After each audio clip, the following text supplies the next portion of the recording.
আবহাওয়ার খবরের দিকে নজর রাখবো। কলকাতায় সপ্তাহান্তে মনোরম আবহাওয়া আরও নামলো দিন এবং রাতের তাপমাত্রা। সর্বনিম্ন তাপমাত্রা 19 ডিগ্রি সেলসিয়াস এবং সর্বোচ্চ তাপমাত্রা 28.7 ডিগ্রি।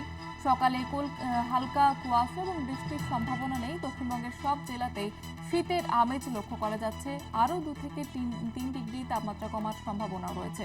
এখনই জাতীয় শীতের সম্ভাবনা নেই। উত্তরবঙ্গে ঘন কুয়াশার সতর্কতা জারি করা হয়েছে। আপনাদের জানিয়ে রাখবো, সকালে হালকা কুয়াশা বৃষ্টির সম্ভাবনা আপাতত নেই, এমনটাই জানিয়েছে হাওয়া অফিস। আমাদের সঙ্গে টেলিফোন লাইনে রয়েছে প্রতিনিধি শাশ্বতী রায়। শাশ্বতী, আবহাওয়া দপ্তর সূত্রে কি জানতে পারছো?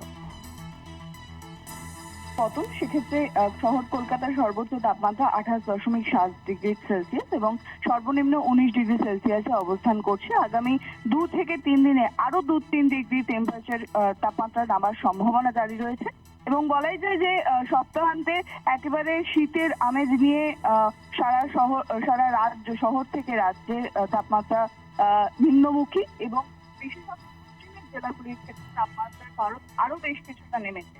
অর্থাৎ বোঝাই যাচ্ছে যে উত্তরে হাওয়ার প্রভাবে ধীরে ধীরে শীতের প্রথম ইনিংস শুরু হতে চলেছে রাজ্য জুড়ে এবং আগামী সপ্তাহ জুড়ে এই তাপমাত্রার পারদ পতন জারি থাকবে।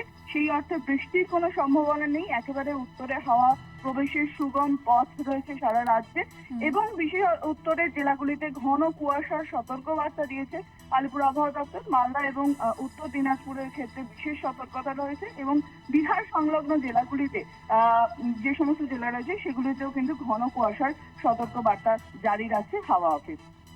ধন্যবাদ জানাবো তোমাকে শাশ্বতী। আমাদের সঙ্গে টেলিফোন লাইনে ছিলেন প্রতিনিধি শাশ্বতী রায়।